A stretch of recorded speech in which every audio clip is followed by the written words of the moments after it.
Wimsat. I'm the executive director of Movement Voter Project, and welcome.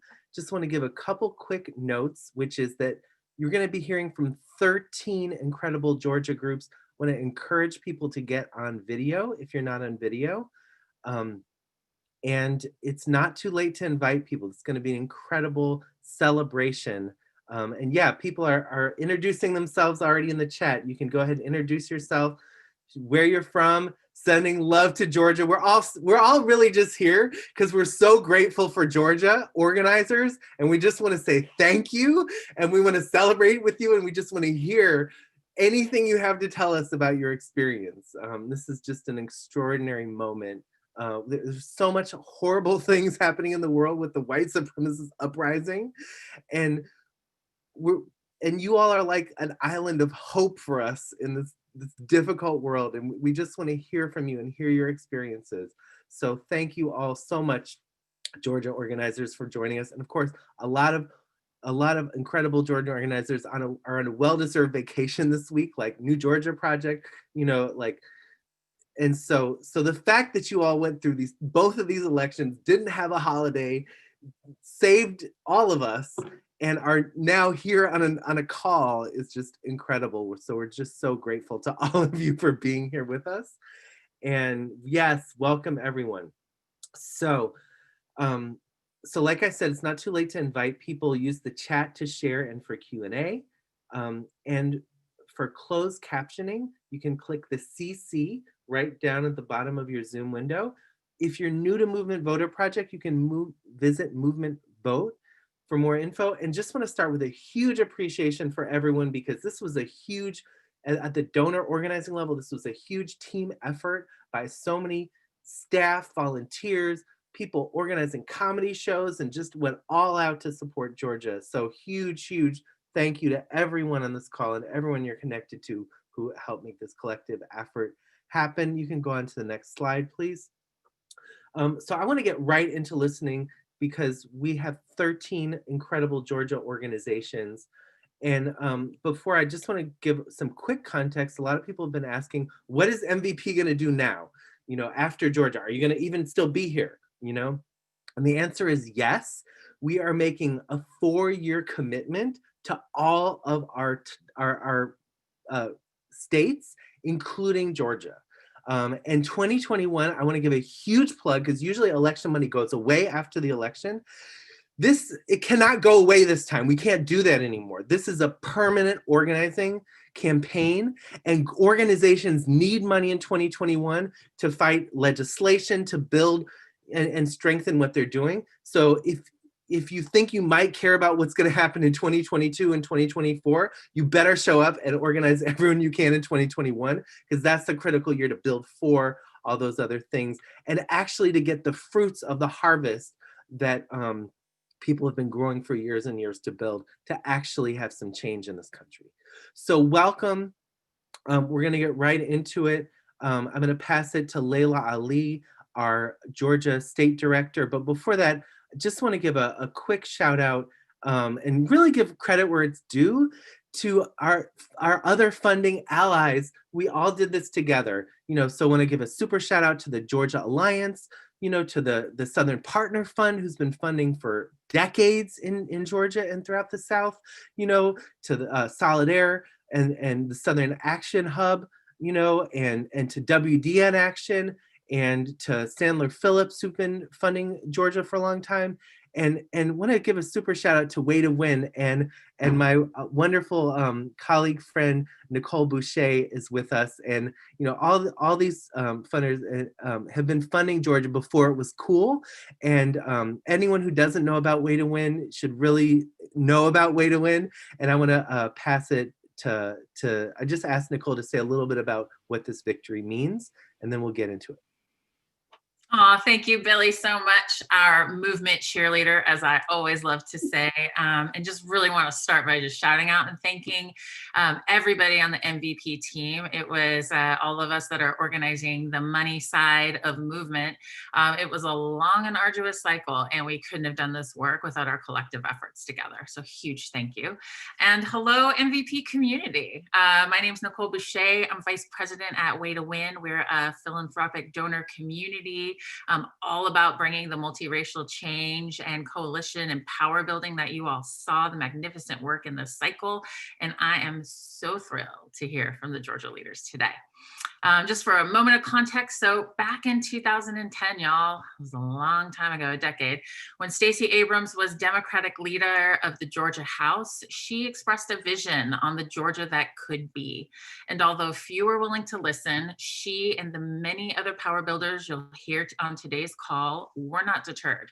And over the course of the decade, they worked together to build a network of base expansion orgs to fight big battles on redistricting, on the expansion of voting rights, on defeating one of the most dangerous voter suppression apparatuses of our times that we saw play out in this last election cycle, right? And as we saw magnificently energize and turn out the multiracial electorate that brings us to these historic wins today. Georgia is literally at the heart center of Way to Win's theory of change around lifting up and supporting multiracial democracies. We've been there since our founding. Way to Win's moved close to 15 million to the state and working in deep partnership with funder allies like MVP, WDN, the State Donor Table, and others that Billy had recognized. And we are so deeply proud. And while the horrific events of last week interrupted our celebration, it will not squelch our joy. It will not slow down our celebration. And it is also not going to slow down the work that's ahead of us. And I want to make no mistake here, we're not stopping thinking about Georgia, funding and supporting Georgia just because this election is over, because now it's time to back the plays of movement on governance so that they can usher in the change that Georgians voted to see. And those are things on economic and racial justice, social, economic change, the climate, justice reform, and beyond. So I'll leave you with this reminder as we today move through a second historic impeachment and continue to process the events of last week. And what I want to tell you all is that this attack that we saw last week, it was not an assault on our democracy as it was created by the founding fathers, right? It's an assault on our multiracial democracy. It is an assault on Black and Brown and AAPI and Indigenous and Latinx voters that delivered in places like Georgia, in places like Arizona. And these are the folks that delivered a historic political realignment in the South and the Southwest, and really want us to sit on that for a moment. And right now, it is not the time for us to walk away as funders of movement, as part of this movement ecosystem.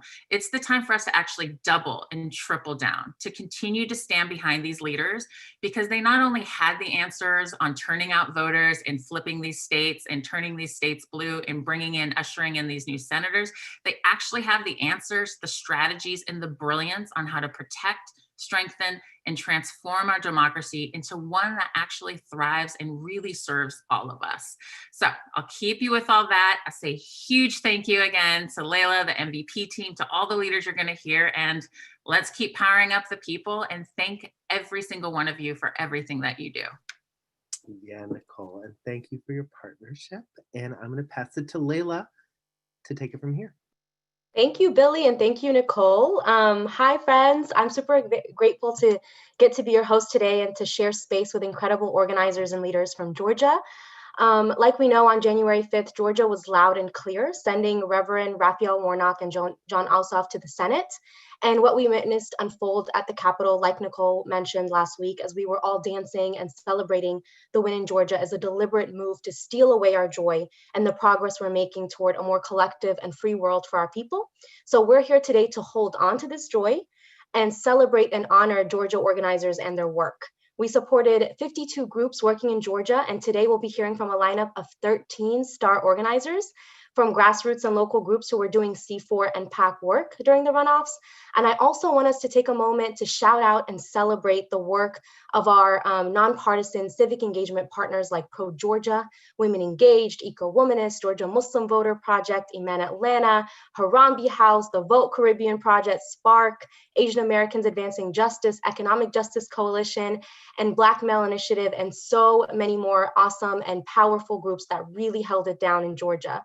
And I really just want to get into it and introduce our first speaker. For me, it has been an honor supporting a coalition of groups and organizers in Georgia who really recognize the power of people working together toward a shared vision and truly believing that this helps us accomplish so much more than we ever could working alone. And one organizer who constantly reminds me of this is Leslie Small, the Georgia State Director with America Votes. Leslie, you here? I think I saw your name pop up, but I'd love to hear more from you about America Votes Georgia and the collaboration and coalition building your team coordinated so gracefully and beautifully with groups on the ground. So I'll pass it to you. Thank you. And I just want to start by saying thank you to everybody here who was on the call, everybody who took the time to believe in the fact that Georgia was winnable. But a lot of folks were like, this is something that can't happen. And all the naysayers were saying, well, Georgia's going to turn out for a re-election, for a runoff. And y'all sat there and you believed. I just want to say thank you, because there are a lot of people who said no, it won't ever happen. That Black, brown, API, LGBTQ, young folks, rural Black voters won't turn out. And we said, if you give us the resources, we'll figure out how to make it work. And y'all did, and we were like, just watch us. And we did it. And so I just want to take the time to be able to say thank you first and foremost for that. And I'm just going to be brief, because the other 12 organizations out here, I think have a lot more to say about what happened and how they were able to make change within their space. And I just want to say, overall, the big thing that we were able to do was to believe and trust each other. And we were able to say that we're going to do this together. And this has been a long time coming. I think a lot of folks, think that Georgia just popped up on the map, or that demography is what happened here. But in all actuality, these folks have been on the ground working together in concert since about 2011, 2012, figuring out how do they show up together, how do they make $2 into $5, and they've been making this happen for all these years, and all the work has showed up. I think overall, the big theory on the case that we had going into this was that we had to change the electorate. And people were constantly asking me every day, what do I think the win number is? How many people I think was going to turn out? And I was like, I don't care. I was like, we plan for max turnout, and let's make our programs designed. Let's fund them as if they are going to talk to every single voter they possibly can and get max turnout. And that's what we did. And there was nobody that, if you were every person of color in the state of Georgia who hadn't voted in a Republican primary, didn't vote in the Republican primary in 2012, we figured out how to talk to them. They either got a phone call, a text, or a door knock, and there was multiples.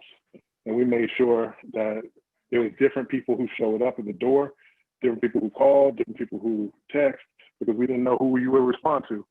And so multiple people went after folks and made sure that we got through to them. And overall, it led to a place where Georgia had this has been the biggest coordinated effort that America Vote has ever done. We had 10 million knocks on doors, which led to 3 million conversations on doors. We made over 25 million phone calls, and we sent over 24 million texts. That's also not to take away from the fact that we also put over 4 million vote by mail applications into people's houses. And we generated a population of people who really changed an electorate. I'll never forget one of our colleagues coming to me and just saying how her neighbors walked up to her and said, "Are y'all sending those applications again?" Because that's the only way I was able to vote. And I just kept thinking to myself, we changed an electorate together. And so with that, I'm going to pass it over to my colleagues who did all the work and who just allowed me to sit in the room and help them talk to each other. And so I'll say thank y'all. Thank you so much, Leslie. And I'm just echoing what everyone's saying in the chat and sending all the praise. And we truly owe you the deepest of gratitude and for your leadership and folks like Tamika Atkins at Pro Georgia. So thank you so much. I really appreciate you being here and just hearing the powerful numbers that you shared with us and the powerful impact. So I'm gonna, keep rolling through. We have a lineup of awesome star organizers. The next star we are celebrating today is Wanda Mosley, Black Voters Matter Senior State Coordinator. Wanda, are you here? I think I also saw your name pop up. I'd love for you to take us to the ground a bit and share the exciting ways Black Voters Matter helped turn out Black voters in record numbers, as we saw in this election. Hey, Lela, I'm here. Thank you so much for having me.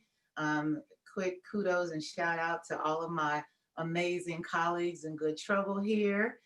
Team Georgia is represented quite well. So I'm excited to see my folks. It's been a minute, y'all. It's been a minute since we had a Zoom call. Hey, everybody. But yeah, so let me just start by saying, don't listen to Leslie when he talks about he just sat in the room or he just did whatever. I'm gonna call BS on that, Leslie, because you and your team masterfully minded this ship that sailed through uncharted waters that we didn't know at the beginning we could navigate, that we could get through and get to the other side of, but you made us believe, brother. And not only did you make us believe, you gave us the tools that we needed to get to the other side. So AV Georgia are also the all-stars in this, so don't listen to Leslie when he talks about the small role that he played. That's not even close to true. But let me talk a little bit about the work that we did at Black Voters Matter. We did things a little bit differently for this runoff election. Let me set my timer too, because I want to make sure I don't respect everybody else's time. So we're already a little bit different in the way that we do our work in terms of investing in communities and focusing primarily in rural areas. And when I say investing in communities, obviously, our colleagues and I, we don't do the whole parachute in thing. But what we like to do is, for us in particular, is re-grant most of the money that y'all give us. I know, shocking, we give it away. We give it to folks in these rural communities who are community leaders, who are heads of a quote unquote organization. And I use that term, loosely, because sometimes they're not even an organization. I use the example of the ladies down in, I think it was Coffee County, that we met in the spring of 2018, who told us that they had been phone banking for years before elections. And we were like, okay, wow, y'all are together down here in rural Georgia. We're impressed. Where do you get your list? Wondering if they got it from one of the tables or NAACP or somebody else. And sister looked at me and she said, list, what do you mean list? Yeah, the list, when you're making phone calls, where do you get your list? Oh, sweetie, we don't have a list. We go through the phone book and we start calling our folks. We sit at this dining room table on Sundays after church and we start calling folks and telling them an election is coming and they need to come out and vote. And so when you find that kind of passion and commitment to community and marry it with some resources like Van with a list of actual registered voters and some other tools, the sky is the limit. And so what we saw on November 3rd and then again on January 5th is what happens when you invest locally in people on the ground. So again, our organizing model is a little bit different. So even for us, we try to push the envelope beyond what it is that we normally do. So yes, we did a lot of the traditional GOTV. We created, I think last count, it was something like close to 400,000 door hangers between both elections, where we specifically focused a lot on vote by mail. Leslie told us this is what we needed to do. So we are a good stewards of the resources, and we created these vote by mail door hangers.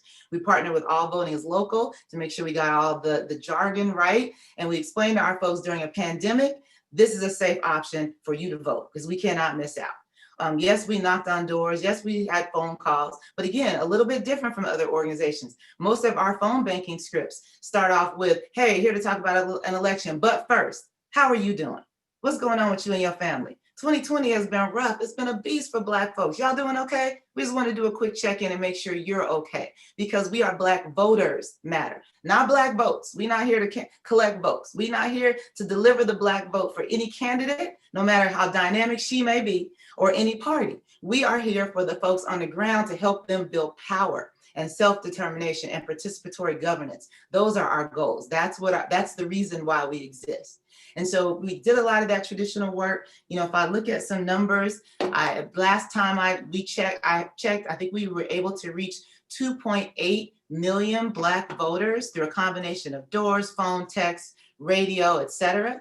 Of that 2.8 million, we estimate about 1 million of those people are non-voters. And so that's the other thing that we do. We don't go for the low-hanging fruit. We don't necessarily target the quote unquote super voters. We go deep into the community, mainly when possible, always into like the projects, public housing. And we talk to those folks because we know no one's talking to them because they're not the super voters. And that's okay. Candidates have a role, party they have their role, and we have ours. So those are the folks that we focus on trying to reach and have these real authentic conversations about what's really going on beyond, you know, us saving the world, beyond us delivering the legislature for the new administration, yada, yada, yada. That's all cool and good, but that's not the message that's going to resonate with Black folks. That's not how we're going to talk to our folks.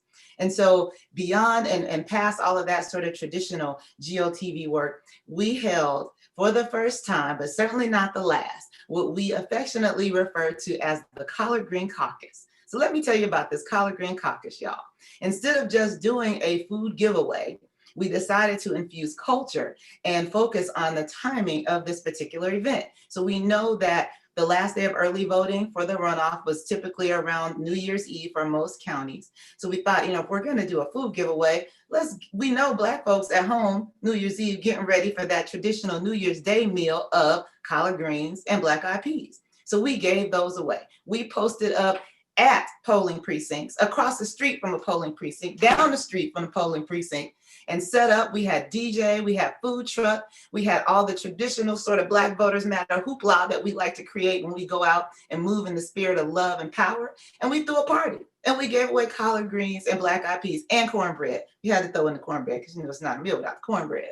And so for that particular effort, we estimate that we were maybe somewhere around an additional 6,000 votes generated from that. It's kind of hard to quantify, but knowing that the margins of this victory were so thin, we knew we needed every vote that we could get. We executed that event in 30 counties. Some counties I'm sure most folks have never even heard of. They definitely don't come up on anybody's radar. But the litmus test for us when we're finding partners, are you a county in Georgia? You got some Black folks there? They want to work and build power? All right, come on, squad up. We got you. Let's roll. We got some resources. We got some training. We got whatever it is you need to build power in your community. And so for that effort, coupled with our Thanksgiving and our Christmas food giveaway, we purchased upwards of 10,000 bunches of collard greens, all from Black farmers across the state of Georgia. So in addition to meeting a need for our folks, in addition to that, we were also able to have an impact economically. We were able to support and tell our Black farmers that you're important, that you matter, and that you have a role to play in all of this too. So I couldn't be more proud of that effort. Like I said, it was the first. It was more than a notion, but I can't even begin to wait. I'm already planning, including Latasha telling me to have a seat, but I'm already looking to that second annual Collard Green Caucus coming up at the end of the year. So thank you so much for having me. And again, shout out to all my colleagues who did amazing work on the ground. Oh my gosh, that was so amazing. Thank you so much, Wanda. And thank you, for investing in Black communities across Georgia, from the streets of Atlanta to the rural cities of Augusta and Savannah. Thank you so much. Folks are super, super lucky to have y'all there. Again, thank you for being here. Next, I'm going to pass the mic to Britney, a senior political strategist with the Georgia Working Families Party, and who led a really powerful campaign to advocate for working families across the state. Britney, you have the mic. Thank you, Lela. And shout out to the Collard Greens Caucus. It was definitely fire. We see you, Wanda. So it's a pleasure to be here with everyone. As Lela said, I'm Britney Whaley. I am a senior political strategist. I live in East Point, which is right outside of Atlanta, Georgia. And we have, what we've seen, let me start my timer here. What we've seen on the ground has been so remarkable and so energizing. And I just feel honored to be, under Leslie's leadership, because he does tell us what to do sometimes, right? So we can coordinate this thing. But just feel really honored to be in this space where we're all able to work together and really center Georgians, right? This was a story about us and about our folks being hungry for change and getting out and, quite frankly, demanding it, right? We have a mandate, right? So I'll talk a little bit about Working Families Party. For those who don't know, Working Families Party is a grassroots progressive political organization. We fight to advance issues for all working families. That's in Georgia and across the country.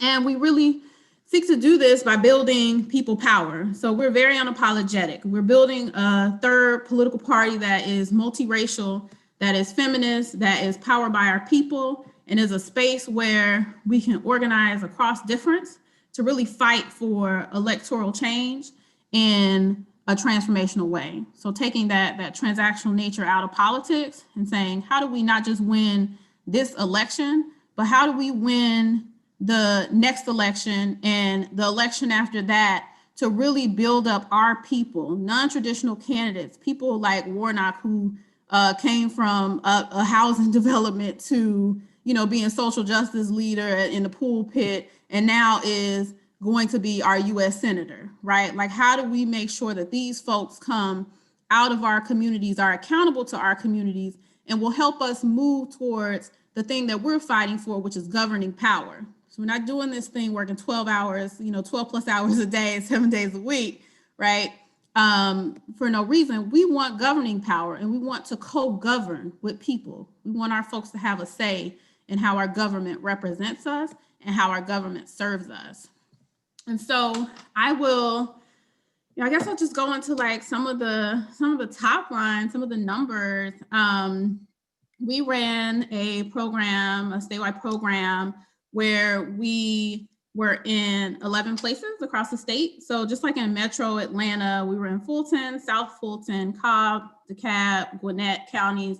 And in terms of cities, we were in Albany, Columbus, Warner Robins, Valdosta, Brunswick, Savannah. Had to make sure I wrote that down because I missed someone in another presentation and they called me out. Our folks will do that. But we knocked on over 200,000 doors, talked to over 50,000 voters. And, that was like the core of our programming. It's like meeting people where they were. Of course, COVID presented some challenges, but we thought it was really important to, similar to what Wanda said, like have the conversation, right, about what we're trying to build, have the conversation about the candidates, but really have the conversation about the power that Georgians have, right? So we had that program. We also had a texting program where we texted more than 6 million people, talked to 1.9 million Georgians. We placed 900,000 phone calls, over the course of the 8 weeks. So we were really busy meeting people however we could, really, through text message, through the phone programs, through, at their doors. And the other thing that I was really proud of is we launched a relational organizing program. So we used the REACH tool, and we tried this out for the first time. And it was really we thought it would be trial and error, but I think we had like a pretty successful program for a first go. This is a program that allowed people to directly organize their families and friends. So people in your contacts, right? Not cold outreach to a voter list. We held 19 REACH events, including some events at historically Black colleges and universities, where we enlisted student volunteers and organizers as trusted representatives to talk to, fellow students, families, friends. We hosted some of these online. So we had Zoom parties that we called it vote coming, right? To kind of make that connection to homecoming. A lot of us didn't experience this year, but we had comedy shows, we had HBCU trivias, and just opportunities for people to kind of relax and chill while reaching out to their family and friends. So it didn't feel like, it brought together like the elements that we see when we come together as a community anyway, with the entertainment, with a focus on our culture and our experiences. So that was a beautiful program because you get to laugh and kind of, cut up a little bit while you're reaching out to your friends and neighbors. And then the other program, actually I won't go into that because I see the time, but I will say that we did this in partnership with a lot of different organizations and a lot of, elected officials and progressive champions from across the country and in state. And so it wasn't a working families party. It was led by us, but it was in partnership with love, with outpouring support. Lela, I know you were even here on the ground, but like a lot of support from our people across the country. So thank you. And I'm really grateful that folks are still thinking about Georgia, especially as we look to 2021. with a lot of fights in 2022 with the big fights at the top of the ballot. Thanks for having me. Thanks so much, Britney. And for sure, I think Georgia's going to be on mind for a very long time. And I hear you, and I completely agree with you that it's not just important to be electing champions to fight for our issues, but be creating movements and transforming power. And that's what y'all did. So thank you so much for being here. Okay, so up next, we are going to hear from a true trailblazer in our community and one of my sisters in the movement, Aisha Yaqoob, the Executive Director of the Asian American Advocacy Fund. Aisha, y'all are doing the very important and necessary ethnic-specific work to engage and turn out the AAPI community in Georgia, and I'd love to pass you the mic to talk more about your work. Thank you so much, Lela, and thank you to all of my colleagues who have been on and shared their stories. Wanda, I don't know how anyone could follow that, and Britney, thank you for taking it on, because I was worried that I was going to have to go right after Wanda. But I'm just so grateful to be in this space with everyone. You know, it really has been a few days since we've all been on a Zoom call, and I hope that everyone got a chance to at least take a weekend. But we know that, you know, as our legislative session has just kicked off, now's the real time for us to hold our leaders accountable. And as much as we all need to rest, we also have to make sure that we're keeping our eyes open, because there's a lot of mischief up their sleeves. So I'd love to touch on a little bit about our work at the Asian American Advocacy Fund. We're a fairly new organization. We come off the heels of Asian Americans Advancing Justice Atlanta, our C3 organization that has been on the ground for over 10 years now. And our work got started in 2018. We were inspired by the campaign that Stacey Abrams had run, and really built a movement around making sure that our Asian American voters had a progressive organizing hub. We knew that for so long our community had been engaged in nonpartisan ways, but for the very first time we needed to come out and very proudly stand behind candidates who were very progressive in their stances and that were fighting for our people. This year we were able to work really closely with so many of the organizations on this call through our various work groups at the America Votes table, and really bring focus to local races more than anything. We got some great work done earlier in this year around sheriff and district attorneys races, which I'm very proud to have worked with lots of groups on this call with. But then our focus really shifted in the runoff to making sure that we were bringing attention to some of those national issues that really impacted Georgians and impacted our communities in Georgia. The biggest shift for us was definitely to go back into the field. COVID, as all of you know, is still ravaging our communities, but we had to make sure that we were talking to our voters at the door. And so we shifted really quickly into running a field program, and we're able to knock on over 100,000 doors in a very short time span.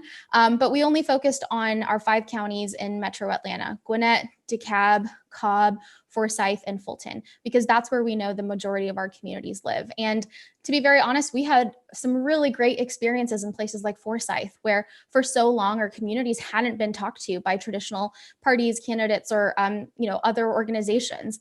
We invested really heavily on making sure that we had organizers at the doors that spoke various different languages so that they could really quickly handle the needs of limited English proficient voters.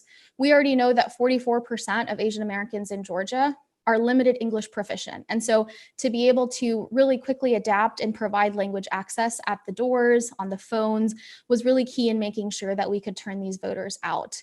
But we also spent a lot of time just making sure that we were reaching and touching every last voter and going out of our way to make sure they had everything that they needed. We're not a campaign. We're not just phone banking people and trying to knock out as many calls as possible within a 4-hour time span, but we're taking the time to make sure that each of our voters felt listened to and felt heard and had all of their needs taken care of. And we had some great stories that came out of our phone calls. We had a Chinese organizer who spent, I want to say, about 90 minutes across 3 different nights on the phone with one voter, trying to convince her to vote for Ossoff and Warnock. And that voter at first had lots of questions about her polling location and where she could go vote and early voting, but then had some really tough questions on the issues. And we had a thread on our Slack channel where this volunteer was asking us questions like, how do I address this one question about the stimulus package? How do I address this question on Ossoff's stance on immigration? And literally our volunteer team was chiming in left and right, trying to make sure that we could convince this one voter that voting for Ossoff and Warnock was that important.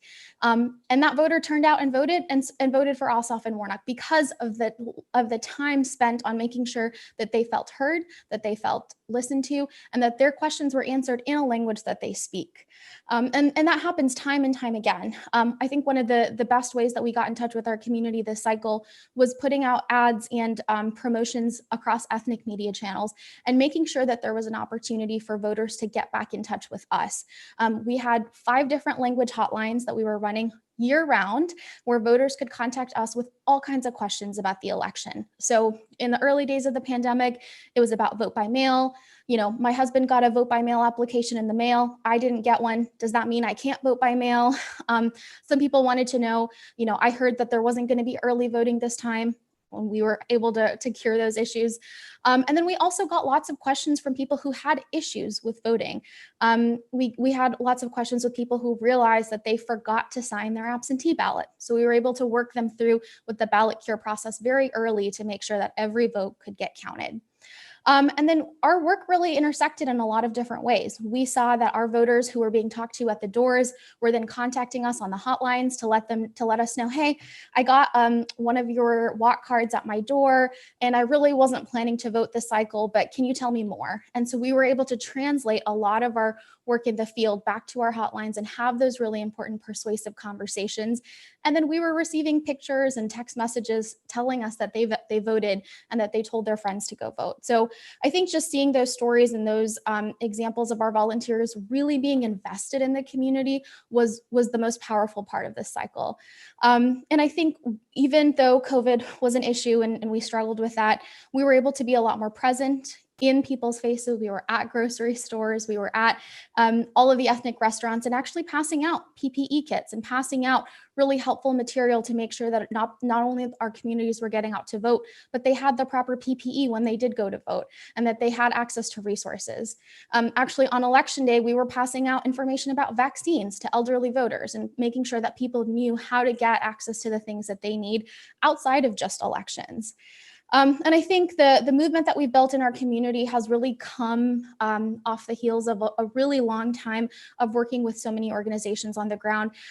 We're so grateful to be in this space with other Black and Brown organizers, especially all of the groups that have been here for so long. And we're looking forward to continue to working with all these groups, especially on these important issues that aren't just important to our communities, but really impact communities of color across the board. But more so, I'm just thankful for groups like MVP, Way to Win, all of our partners around the country. We have this in a lot of Asian communities, we pass fruit as a way of showing love. Our moms will cut fruit for us and share it with us. We pass fruit as a way of giving thanks. And so I really want to pass fruit over to all of you on this call and make sure that everyone knows that we could not have done this without each and every one of the organizers on this call and each and every one of the funders who supported our work. So thank you so much. That was so powerful and moving, Aisha. I really appreciate it. And thank you so much for sharing that story and reminding us about that this call is not just celebrating organizers and leaders, but also volunteers and canvassers that put in so much work and time to get folks out to vote. So I appreciate you reminding us of that. Thank you. Thank you for being here. So up next, I'm passing the mic to YT Bell, the Georgia GOTV coordinator with Care in Action. YT, would love to hear more from you about the powerful work y'all did in Georgia to advocate for working families and labor protections. Yes, thank you, Lela. Thank you for everybody that's on the call. Thank you for all the organizers throughout the whole state that helped us get to this collective win. Like Lela said, my name is YT Bell. My real name is White Taranika, but I go by YT. And I am from this great state of Georgia. I'm from Sandersville originally.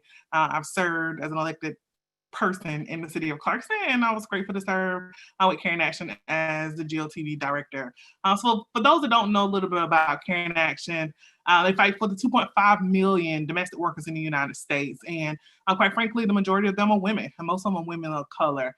Domestic workers have never really been considered that political force for electoral politics, but that's changing, right? As we saw in this election, domestic workers are the face of the new labor movement, and they represent an important and growing part of the Democratic base, namely those women of color and immigrant.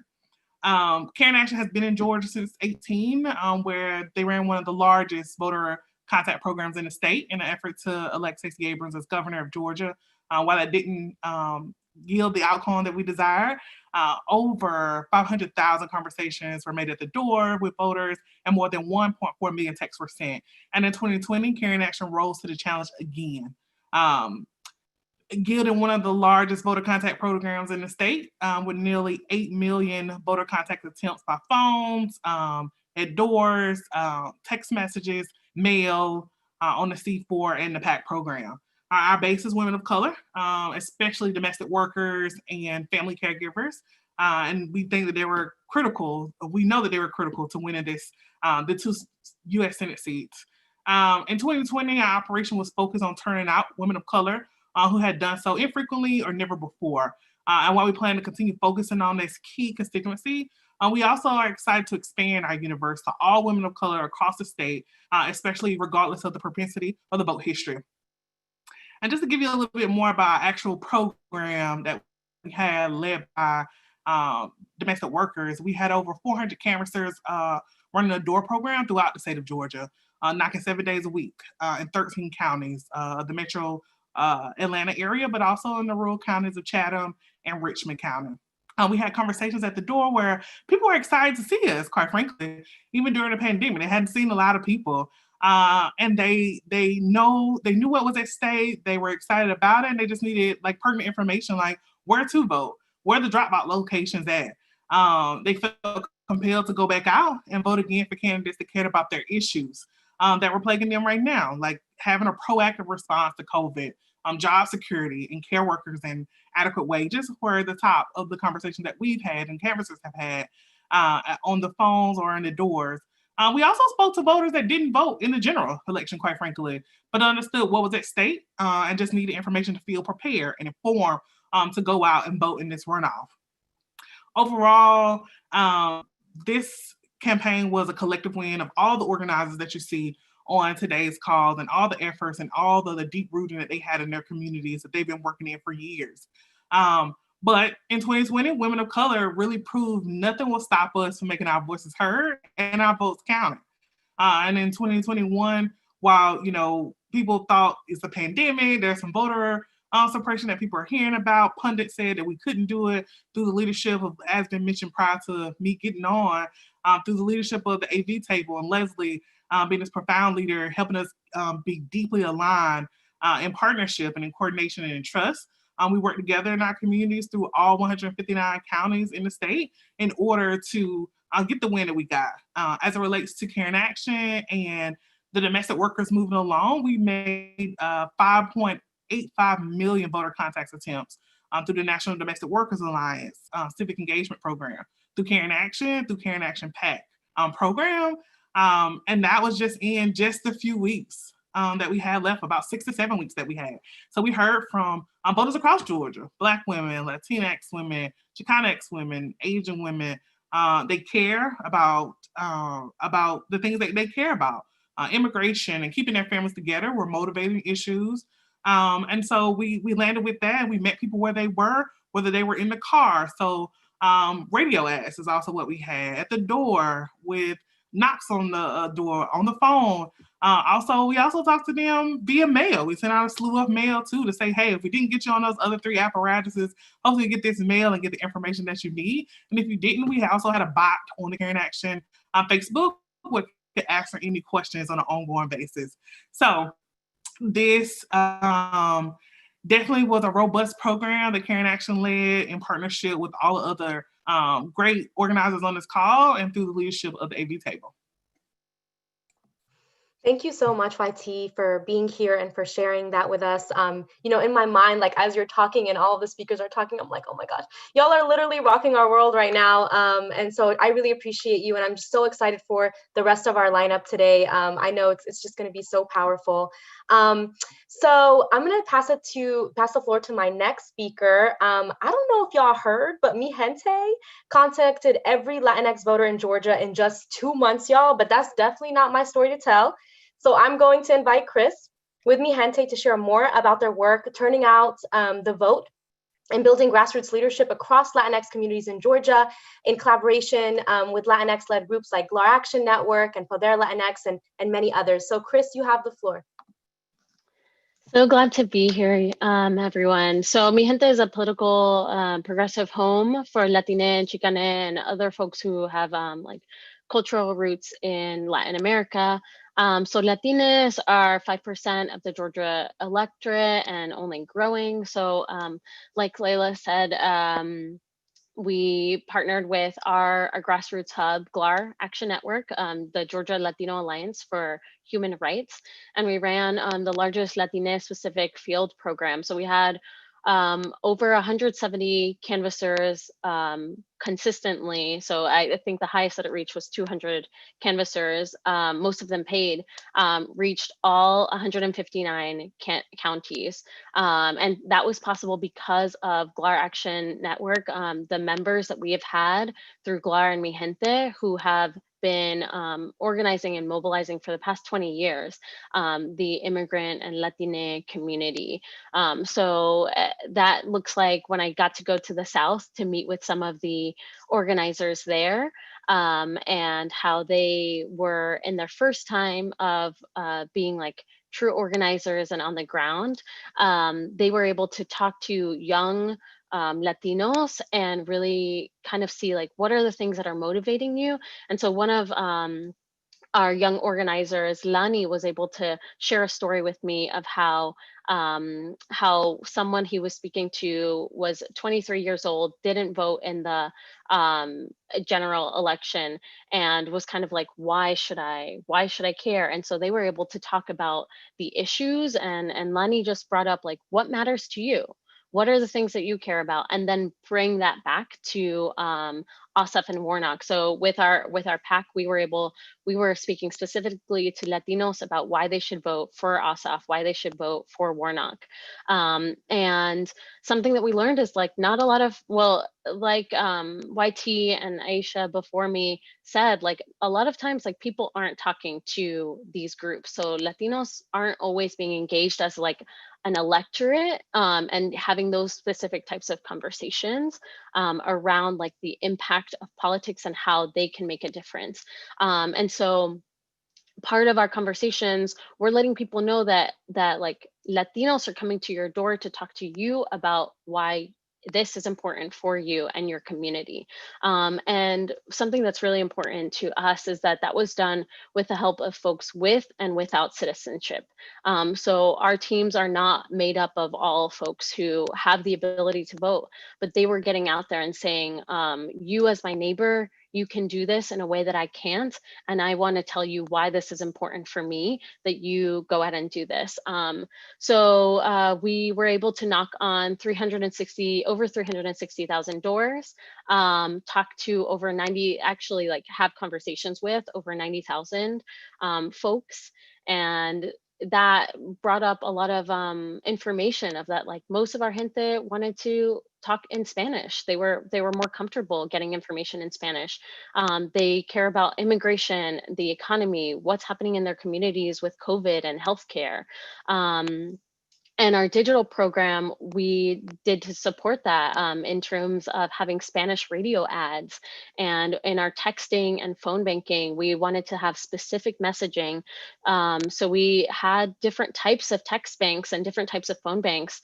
As many of y'all know, different communities like Puerto Rican and Cuban communities are getting specific targeted messages about socialism, about communism. So we were having Cubans outreach, like Cubans nationally outreach to Cubans in Georgia and saying, hey, I know you're hearing this conversation. This is why that's not the way that it is.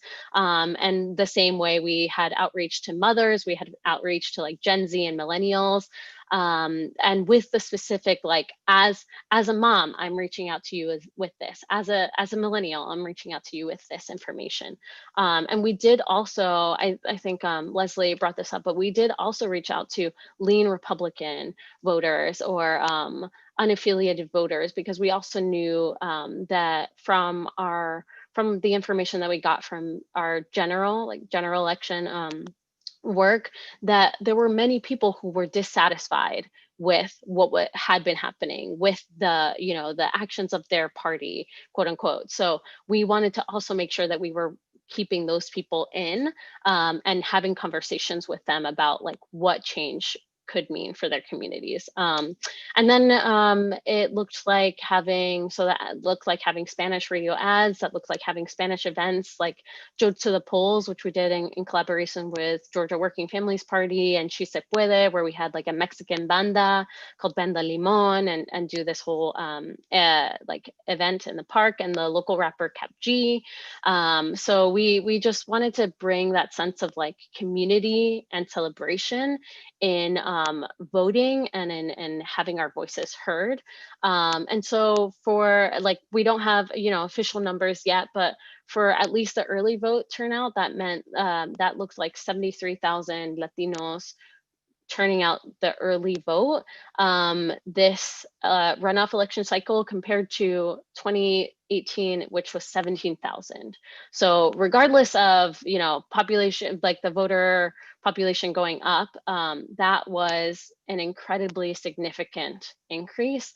And all of the thanks goes to the partnerships that we were able to have, and the canvassers who, especially through GLAR Action Network, they will continue fighting for changes in their local community. And so we are going to continue to be there for Georgia. And as a national group, we have like hubs and chapters across different places. And like I personally am in North Carolina. And so with our groups of organizers, we actually had 15 organizers go from North Carolina to Georgia and support the members there.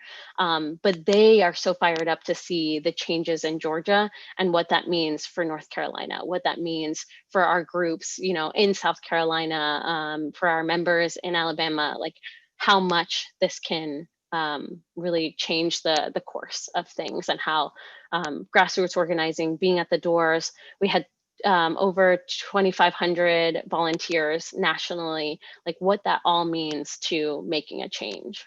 So just wanted to say thank you, and thank you for all the working groups that we were able to be a part of, and really like gain great knowledge and help from. Thank you so much, Cris. I definitely went to one of your events with the band, the one that you mentioned. It was so lit. I had so much fun. So thank you for just sharing that joy and letting me dance with y'all. The next person I'm going to hand the mic to is Jacqui, with Song Power's volunteer coordinator in Georgia. They also let me canvas with them and paint. We painted together. Jacqui, I'm going to pass you the mic to share more about the work of Song Power in this past runoff election, and how building a base of pro-Black, pro-queer, pro-trans, and pro-worker voters is leading to transformational change in Georgia.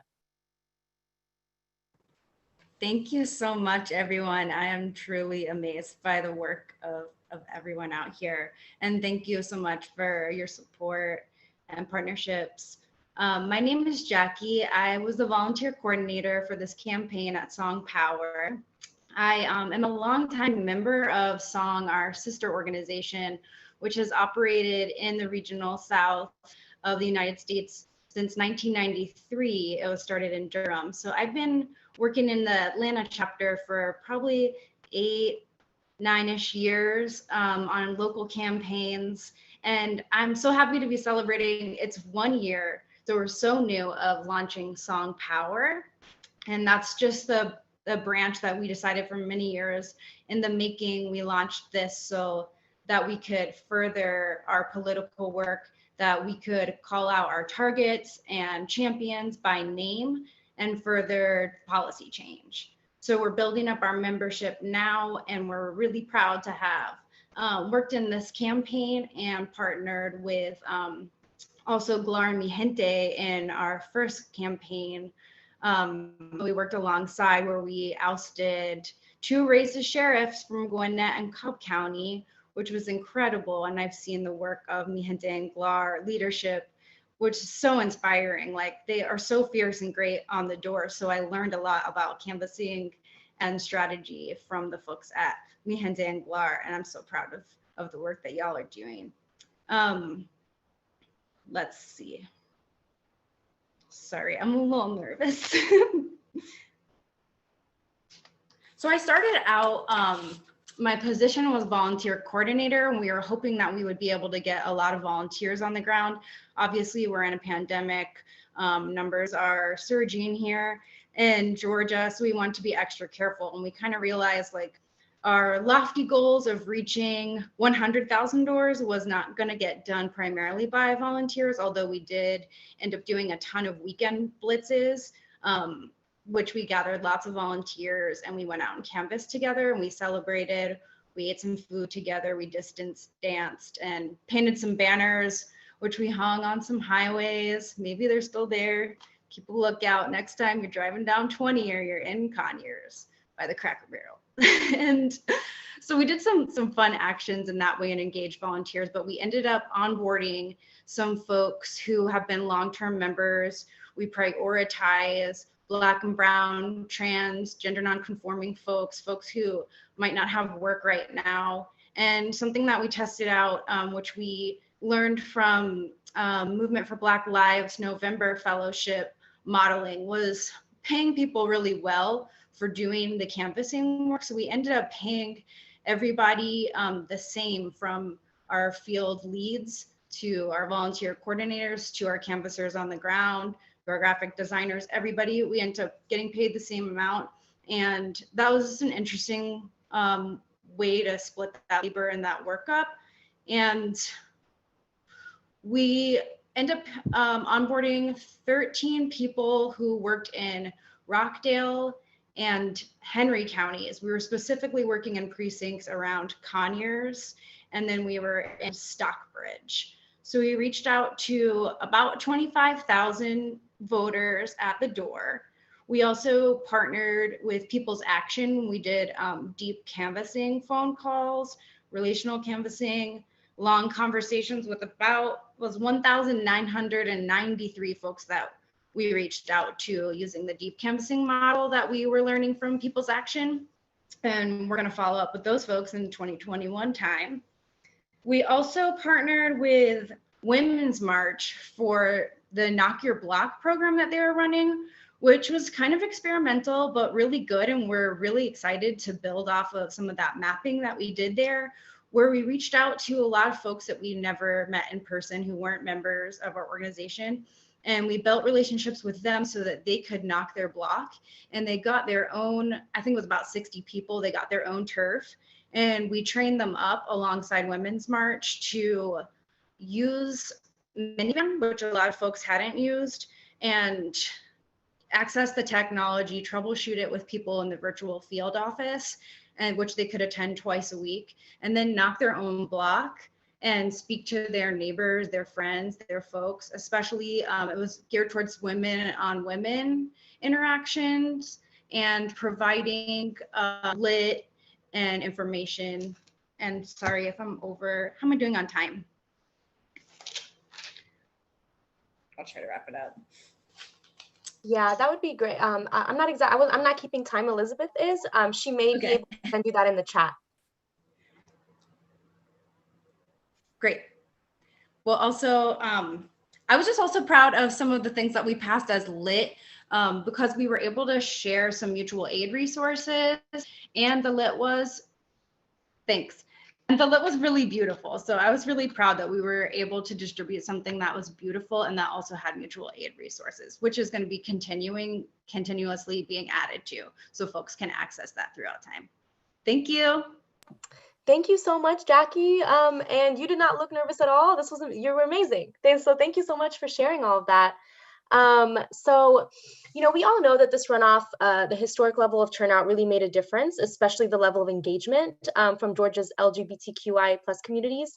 And Georgia Equality is one group that really put in the effort and work to get voters out to the polls to make sure we protect LGBTQ people in Georgia and nationally. So I am going to pass the floor to Jeff, the Executive Director of Georgia Equality, to tell us more about their campaigns. Thanks, Lela. And it really was a national effort. So the reason that we decided we wanted to do this is that we focused on a subset of Black, Indigenous, people of color, pro-equality and LGBTQ voters in the general election. We worked in a universe of 450,000 people, and 74% of them actually came out to vote. Then as we looked and analyzed the results of the general election, the New York Times exit polls showed that 7% of the general election voters self-identified as members of the LGBT community, which put our community as one of the highest voting blocs, right up there with the Latinx community here in Georgia. So when it came time to do the runoff, we wanted to make sure that we could expand that universe that we had worked on before of pro-equality voters. The universe was 54% Black, 5% Latinx, 5% Asian Pacific Islander, 4% multiracial, and then about 20% white. So it was really kind of expanding and doing an overlay on the work that so many of our colleague organizations were already doing to mobilize people of color here in Georgia. But we felt it was also incredibly important for members of the LGBT community and our pro-equality allies to understand what was specifically at stake for us in this election. Outside of some great Supreme Court decisions over the last 20 years and some strong administrative action on behalf of President Obama and President Clinton before him, there's not been any pro-LGBT legislation that has passed the U.S. Congress. And specifically what we saw over the last 4 years is that those administrative executive actions, while they are great, they can be wiped out. And we've seen the devastating effect this has had very specifically on low-income LGBTQ folks and Black transgender women who have been the victims of violence and have really been victimized and seen their health care jeopardized and in many cases stripped away.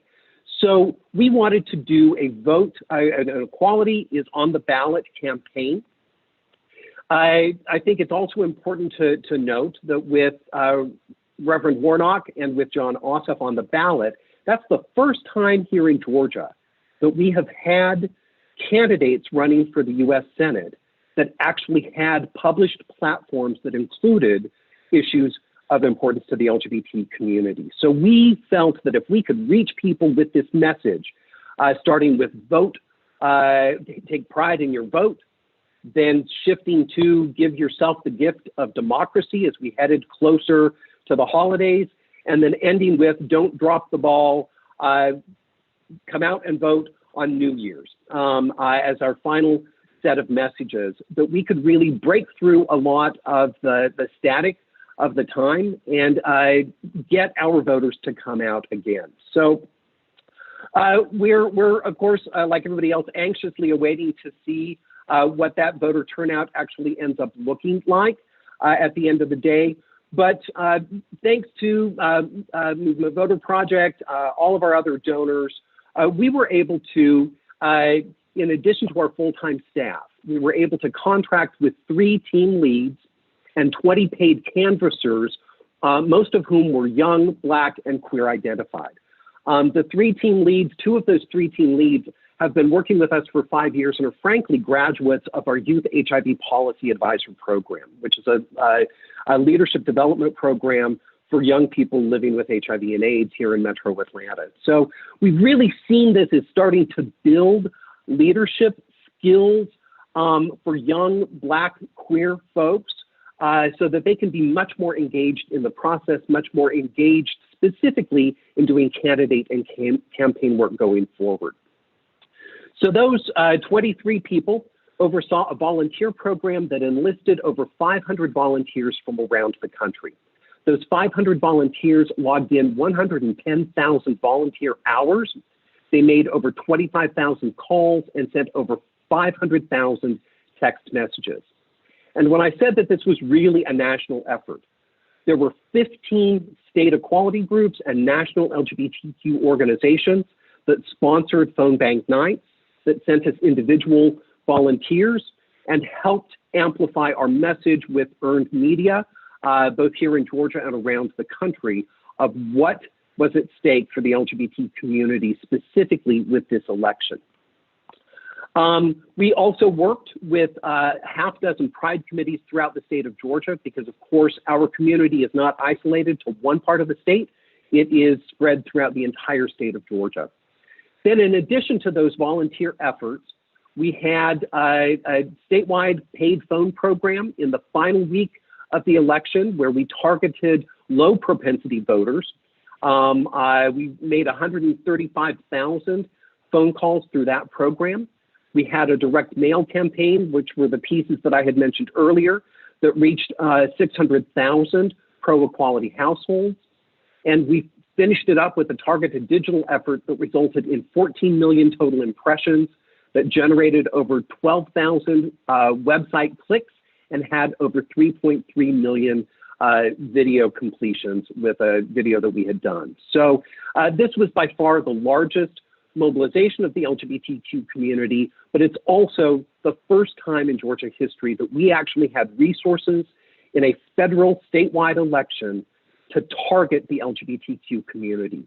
We feel that this does bode well for the future to raise awareness of our issues, not just with candidates and not just within our community, but within the general population. And as we head into another legislative session where we know that transgender folks, especially transgender youth, are more than likely going to be under attack, we think that this sort of awareness is incredibly important, in addition to setting the stage that we hope that we can finally see the passage of the Equality Act and other much needed protections, not just through administrative action, but actually under federal law, so that LGBTQ folks throughout the country can finally feel more secure being who they are and who they love. So thank you again for all of the amazing support that allowed this historic effort to happen for our community as well as the state of Georgia. Thank you so much, Jeff, and to your entire team for putting LGBTQ folks, communities, their issues and their health at the forefront of this work. Truly appreciate you being here. Up next, we have Mondale Robinson with Black Male Voter Project, who is here to share with us more about the work of Black Male Voter Project and the movement they are building in Georgia to engage Black men in the electoral process. Mondale, you have the floor. Thank you so much. 1 million is the number that is number of Black men that are registered to vote in Georgia. If you remove all the suppressions in the Voter Action Network, you get to 1 million.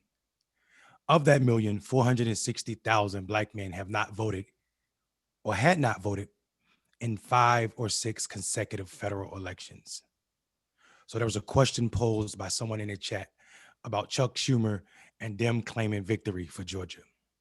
It is a slap in the face to people of color and organizations like the ones on this call for any Democrat at the national level to claim victory for what happened in Georgia. We know this to be true because we know the way that you increase voter participation is by spending resources on those voters, prioritizing those voters. And since Black men, nearly half of them, had not voted in 6 consecutive federal elections, then we know the party was not prioritizing Black men. Actually, they were doing harm. Some of this continued in this election cycle. We saw ads that were counter to what we needed to increase Black men participation. So if you want to know how and what happened to increase Black men participation in Georgia, just look at some of the organizations on a lot of the organizations on this call. And in this case, Black Male Voter Project, we must say that the transactional nature that exists in traditional campaigns is antithetical to the increasing of Black men in electoral politics. This is why we began this work in 2019 to increase participation in 2020. Our campaigns began nothing like traditional campaigns. It actually looks like a barbershop, not like the Democratic Party's shop talk or chop it up, but like real barbershops, meaning there are no white people in the room, there are no camera, there are no women. It's Black men talking to Black men. We overpopulate for brothers who don't normally participate in electoral politics. So those who people call sporadic or low information voters, we call them low investment voters. We overpopulate for that demographic. We overpopulate for brothers who participate in gangs, brothers who sell drugs, and we invite very few political minded or politically activated Black men in the room just so they can see how wrong they are and not filibuster the conversation. And what we found out was there's no such thing as apolitical Black men in Georgia or in this country. There are tons of Black men who are and have a level of antipathy for politics and the way we play politics in this country. So when we approach Black men in the way that traditional politics or traditional campaigns approach Black men, we get failed tactics, meaning half of the Black men that are registered to vote don't participate in electoral politics. So what we did was we turned that on the head. We actually, instead of bringing politics to Black men, we brought Black men to politics in a way that mimicked their lived experience. We were in nightclubs. Our door lit looked like club flyers. We were on the corner. We were in the hoods. We were in strip clubs. Our program spoke every language. A text message from Black Male Voters Project was liable to get you cussed out if you said something silly on the voter end. Our message didn't start with hi, hello. We didn't sound like we went to Harvard. We sound like we were Black. Yo, what's good was the way our messages move. We created the world's first interactive door literature, knowing that we had to reach brothers at their door because it's the most effective way to engage voters. We put a QR code on the literature that allowed you to have a conversation, because a video, when scanned, a video of us talking to the brothers about what was at stake, not who was on the ballot, played. And what happened was, I'm going to talk a little bit about what happened, and then I'll get back to what's wrong with the way we play politics, because I think it's more important that you take away what's wrong with politics than what we did, so as to cure what's wrong with politics. So we did reach every Black man that's registered to vote in Georgia more than 13 times. So every Black man that is registered to vote received at least 10 communication texts from Black Male Voter Project. That was text messaging, social media, at their doors, on their phones, and then other methods like in nightclubs or in strip clubs or wherever we were. What we found out was, when you center Black men, just like any other demographic, Black men turn out and vote. We of that 460,000 Black men that had not voted in 6 consecutive elections, we turned out 104,000 of them brothers in the general election. 104,000 Black men that did not vote for Barack Obama in 2008, didn't vote for him in 2012, and did not vote in any other federal election in between 2020 and 2008, voted. These are not kids. These are not young voters. These are brothers who are already registered to vote previous to 2008. That is huge, because it tells us that centering issues for Black men that they care about, and not telling them that every election is the most important, or coming to visit them 2 months before an election ends with the proverbial church fan or fried chicken, and you can increase Black men's participation in electoral politics. So we did that. This is why this is important that you leave knowing that traditional campaigns don't work.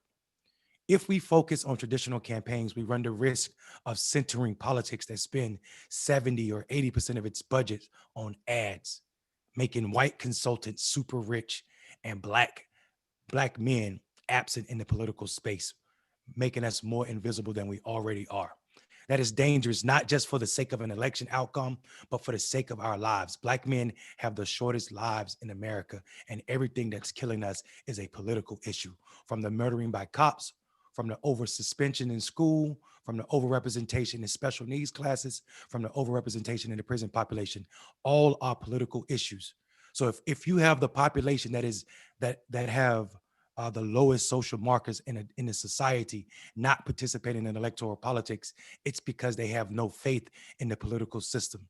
This is why we use the lessons learned from Maslow's hierarchy of needs to tell us that you must center people's basic needs if they are to participate in things that are self-actualization. And currently we present politics to Black men like something that is self-actualization.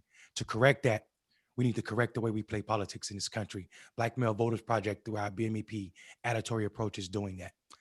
Peace. Thank you so much, Mondale. And I paused a little bit because I think you're leaving us with a lot to think about and reflect on and internalize. And I just really, really appreciate you being here and sharing all that with us. And, I had the honor and pleasure of witnessing the way y'all were mobilizing and rallying folks in very creative and innovative ways, like drive-in rallies and bringing people dancing together, reminding folks, of the movement that y'all are building. So I truly appreciate you and your work so much. Thank you. So up next, Sorry, here I'm just getting my schedule up. Our next star organizer we'll hear from is Nabilah Islam. Salams, Nabilah, the president of I-PAC Georgia. I'm going to hand it to you to share with us the awesome and powerful work y'all are doing to engage with over 71,000 Muslim American voters in Georgia. Yes.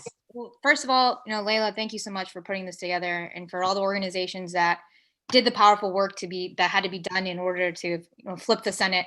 And thank you to everyone that supported our organizations and gave our orgs resources to do the work that we needed to do. To just echo off what Mondale said, our Black and brown communities historically have been underinvested in. I've been working in Georgia politics for about 10 years. And I would say the first 5 years, I was told that expanding the white vote was what counted. The Black and brown vote is already there. And it was indoctrinated into me. And so I believed that, but that couldn't be further from the truth. And y'all's investment showed that if you double down on the base, Black and brown voters, and expand that, we turn out, we come out and vote. And so to that note, I am the president of I-PAC, which is the only partisan Muslim PAC in the entire state of Georgia. And we've been existing since 2015. And what we've been doing is civically getting our community more civically engaged, getting them registered to vote, letting them know about candidates that align with our values. When the runoff happened, we kind of switched gears and opened up a federal PAC where we could actually raise and spend money to communicate with Muslim voters. There's over 70,000 registered Muslim voters in Georgia. We've never been engaged in a partisan manner. And so this was the first time that ever that we ran a paid communications plan that targeted Muslim voters to get the vote out for Warnock and Ossoff. And we did that by, a couple of things. We did that through mail, digital, and then vote tripling, doing in-person contact. And this was the first time. And also, going back to what Mondale said, the consultant world is a lot male heavy, very white, and they don't get messaging all the time. It's kind of tone deaf. And I've been in those rooms. And so this was an opportunity to actually lead the conversation from a Muslim's perspective instead of someone else, thinking that this is what we want to hear. So every piece of mail was approved by the community. And I was given input. And so it was very powerful. Actually, let me just drop this YouTube link of the video that we created. You guys can look at it at your own time. And what we did was we worked on persuasion. So we had two mailers. We did a positive mailer and a negative mailer on Loeffler and Purdue. And we sent those out, and we sent it out to over 31,433 households, focusing on households over 30 years old, because those are the people that typically, check their mail. We also cut the digital ad that we created, and we put it into 15-second digital spots. So a positive one and a negative one. The positive one focused on how, Purdue and Ossoff were going to stand for justice, stand for Muslims and Georgians, and for people around the country. And the negative one, talked about how, Purdue and Loeffler supported the Muslim ban and were endorsed by Marjorie Taylor Greene, who said that Muslims don't need to be in government. And it was very important to get this out to the community, because a lot of folks didn't, know the nitty gritty behind how bad these candidates were. We are not our community is not a monolith, but I would say we are a very large Democratic voting bloc. And this program was an opportunity to flex the power that is our voting bloc. And so we, along with their mailers, we chased that with digital ads. We also put up billboards in Muslim dense populations, and we made sure that we were inclusive with our messaging. We had the faces of Black Muslims, the faces of South Asian Muslims, the faces of Arab Muslims, and it was incredibly powerful. I actually got someone sent me a text. Someone took a picture of it, and they're like, "Hey, Nabilah, did you see this?" And I was like, "Yeah, I-PAC was the one that put it up." And so it was very powerful for people to see themselves for the first time, to be spoken to in a way that they've never been reached out to before as a Muslim voter. In the general election, the Muslim voter turnout was about 58.6%.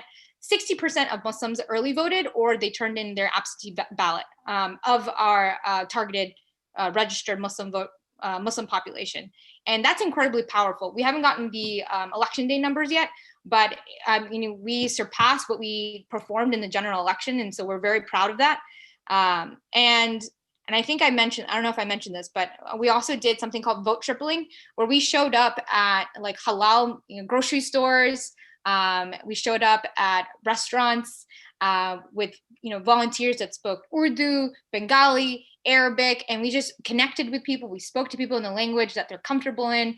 We encouraged them to go vote, to recruit 3 friends. We made them sit there and reach out to people in their WhatsApp group. And so it was a very powerful experience, and I know that our work made a difference. And I'm going to have a more thorough report that I can share later on once we get the final numbers. But again, I just want to say thank you so much for all of your help, and we did it. Yes, we did. Thank you so much, Nabilah. I really appreciate that. And I know how hard it is to organize in the South with the Muslim community and mobilizing folks. And y'all did that. Y'all did it amazingly and so powerfully. So I'm so happy to have met you and other Muslim organizers in Georgia and to learn from you. I definitely took some notes. So thank you. All right, so up next, I'm going to pass the mic to Ian, the Executive Director of Georgia Shift Action. Ian, I know you're here. Hey, I'd love for you to share more about Georgia Shift's work to engage and mobilize young people on college campuses and in the community, especially those in rural areas during the runoff. So let us know what this win means for young people. Well, so thank you for this opportunity. About Georgia Shift, and it's about, a lot of times we hear about young people, whether they're, apathetic and that kind of thing, but that's not really the truth. And so you saw this in the general election, but I think as the organization, we're focused on building independent political power amongst the young people of color, particularly young Black people. And so, it's not just about having a seat at the table, but it's having them run the table. So our goal is to have them be the fundamental driver of electoral impact and public policy at every level of government. And so this moment is kind of wild to me in some ways as the founder of the org, because I remember in the beginning in 2016 talking to Leslie about sort of what I wanted to do, and it was just me driving these back roads trying to do this work. And so now, fast forward, we've got 7 permanent full-time staff and all the other part-time fellows and workers and everything. And so, Leslie and AV and you all on this call made that possible. And so I can start to get into what we did in the general, but thank you all for this opportunity. So in the general, sort of our priorities were 3 counties, 2 hours east of Atlanta, Richmond, Columbia, and Burke County. And so what we saw, there was a DA's race that was really important to us, where it was, one young 32-year-old Black candidate compared to a, this law and order, Trumpist kind of lady, basically. And so, one of the things we basically wanted to do was make sure that people knew what she was going on about law and order and back the blue and all this other stuff or whatever. And we want to make sure that people know exactly what she's talking about with law and order and what that means for young Black people. And so, and then we sent 60,000 mailers. We did a bunch of digital ads and also did a few things that we thought were, wanted to sort of get into our demographic that wasn't so transactional, corny. And so one of the things we did on election day was we did these parties at the polls. We took the 5 Blackest precincts and we had DJs at each of them doing line warming, passing out food, all kinds of things, and really just made it a fun event, a celebratory event.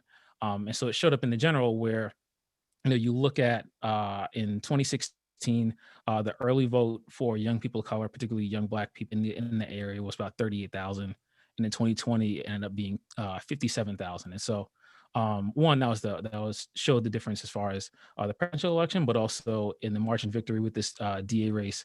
It was about 2,000 votes, and the 32-year-old Black candidate won. He was the first Black DA in this area. And so that was one thing I was really excited about, that young people made that difference. And so with this runoff, it was kind of, so much happening. And so one of the things we wanted to do is, how do we make sure that we keep that same energy? And so we had 45 to 50 canvassers in those same counties.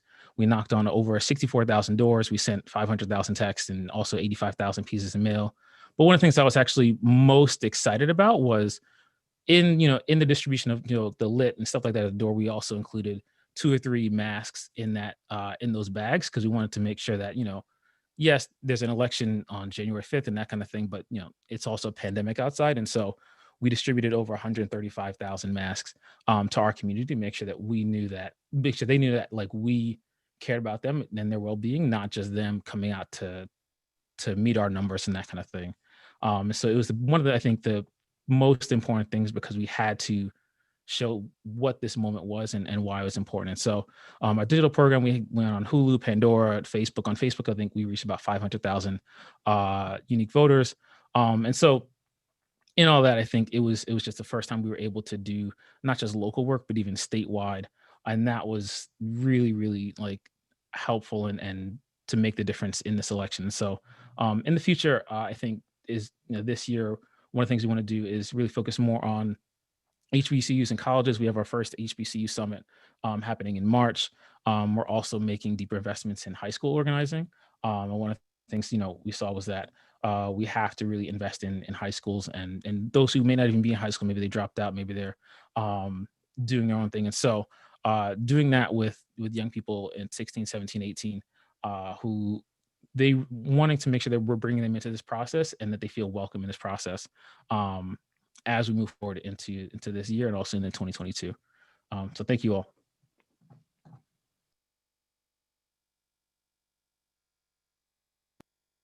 Sorry, I had myself on mute.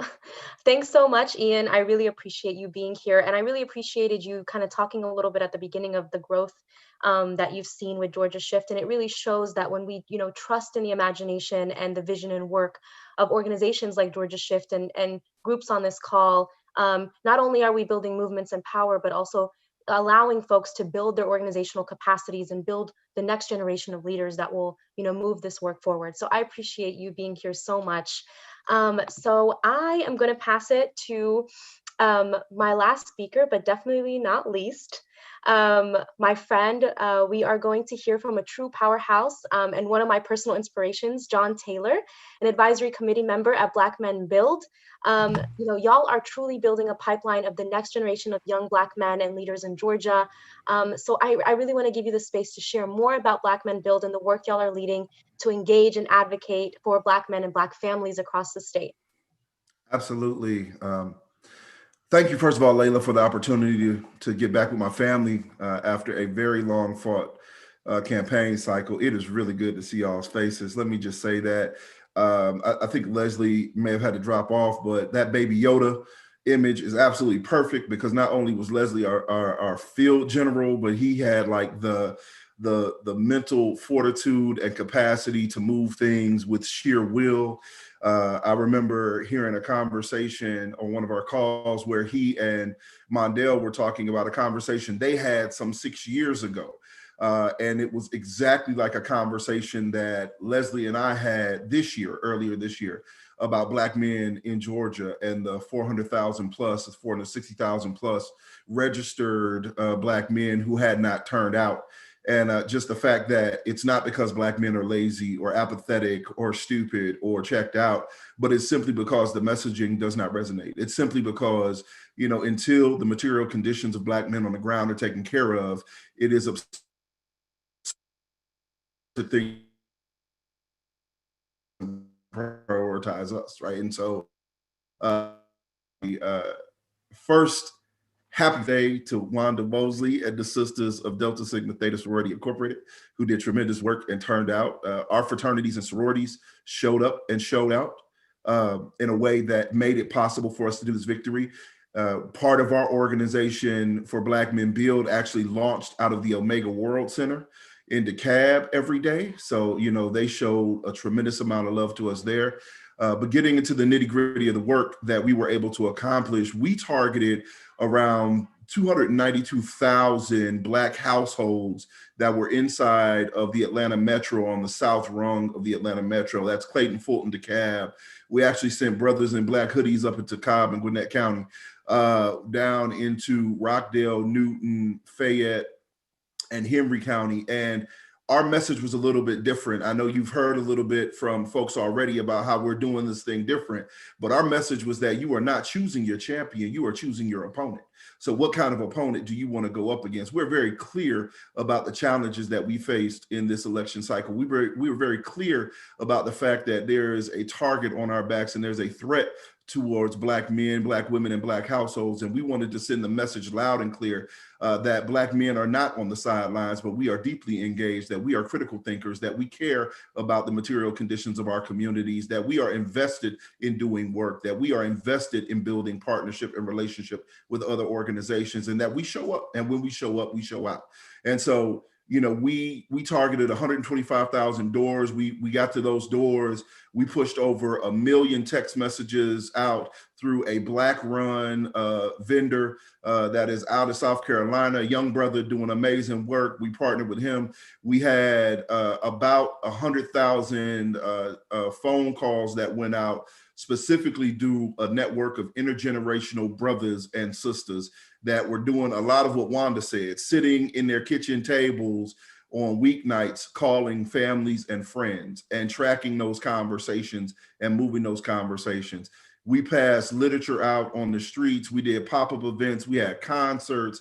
We ran a number of events in strip malls where we did hit up the barbershops and have discussions. We had some men's circles in a couple of different places in Atlanta where we actually sat down with an intergenerational group of brothers. The youngest brother in the room was 17 and was excited about the fact that his brother that was with him, his little older brother, had voted for the first time. We had brothers who were ex-felons, who were on paper, brothers who were in the life, you know, in the street, talking about why this moment mattered to them. And we didn't talk about voting, right? Let me be clear. Our conversation was not based in voting. Our conversation was based in the structural realities of Black folks in Georgia on the ground today. We talked about the pandemic. We talked about the vid, right? And we had conversations about what it looked like in your household. We talked about whether or not people were going to take a vaccine. We talked about whether or not people were able to work, what it meant to be an essential worker, to get hazard pay, to not get hazard pay. We talked about whether or not there was a moratorium on utility bills, how people were going to pay their rent at the end of the month. We talked about food, clothes, and shelter, their children being at home. The conversations that we had with folks around virtual school, y'all, were amazing. Tears dropped. When you talk to somebody that is 27 years old, he has 2 children at home, he's a single father, he's doing everything he can to pay bills, but he can't afford daycare. So how does he take care of his 2 children, deal with virtual school, and build power and make a paycheck? It's impossible. So the reality is, you know, we had amazing conversations with Black men all across the board. We did tremendous work. We partnered with a number of the organizations here, and we left nothing on the table. And the last thing I'll say is, as we went through every conversation, we dropped over 15,000 war times on the streets of Georgia. We moved a magazine, a periodical that spoke directly to Black men about how they engage on a day-to-day basis in their lives and what they need to be successful. We identified wraparound services for Black folks in communities that were deeply hit by this pandemic, and we linked people up with support. We went to Trinity House for our returning citizens and sat and listened to them about what they wanted to see so that they could make their lives better, so that they could get back to work, so that they could survive. I am so proud of the efforts of Black Men Build and the work that we were able to do. But more importantly, I'm proud of this coalition that was born out of this moment. I'm proud of AV Georgia and the work that they did. And quite frankly, Lela, I'm proud of you. And I'm proud of the opportunity to work with you. You hit the doors with us. You hit the streets with us a little bit. You got a chance to see what we were working with. So I'm just excited about what we're going to do this upcoming year, because our crews hit the street again next week. We're not new to this. We true to this. You know, this year marks my 25th year in organizing and my 20th year in Georgia and organizing across the South. And so, you know, I'm deeply thankful for the work that Stacey Abrams and Nakima Williams and a lot of other sisters did, Helen Butler, Deborah Scott, Felicia Davis, all did to get us to this point. But I'm really amazed that after 3 decades of engagement, people really focused on Georgia. They trust the leadership on the ground. They invested in base building organizations, and they allowed the vision that we knew was possible for Georgia to come to fruition. And it's that kind of energy that's going to sweep across the South, because it's not just the model that we build here in Georgia, it's the model that they're already building in Alabama and Mississippi and North Carolina and Florida. They don't need us to tell them what to do. They need us to clear the road so they can do it well. So that's what our plan is. We're going to keep on supporting Black power because we're not afraid of it. And we're going to keep on lifting up Black love because we enjoy it. So thank you. Thank you so much, John. It was so powerful and moving to hear you speak. And like we said, when we were together in Georgia, we're family. And I thank you so much for letting me ride with y'all, canvas with y'all. It was so inspiring to see the work that you're doing, and the fellows that y'all are developing. So I really appreciate that. And as you said and you touched on, it's going to take more than just talking about voting, but talking about lives, talking about issues, talking about where people are, where they need to be to reach collective liberation for our people. So I really appreciate you. Thank you so much.